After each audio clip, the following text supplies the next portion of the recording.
Tuelekea kaunti nambari 23 ambapo mamlaka ya kitaifa dhidi ya matumizi ya dawa za kulevya NACADA imezuru kaunti ya Turkana kuhamasisha watu.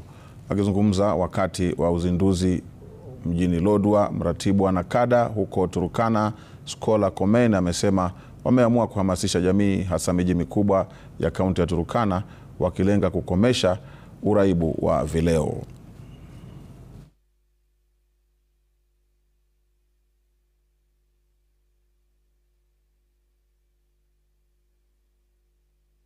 This roadshow is aimed at sensitizing the general public, the communities, about the effects of alcohol and drug abuse.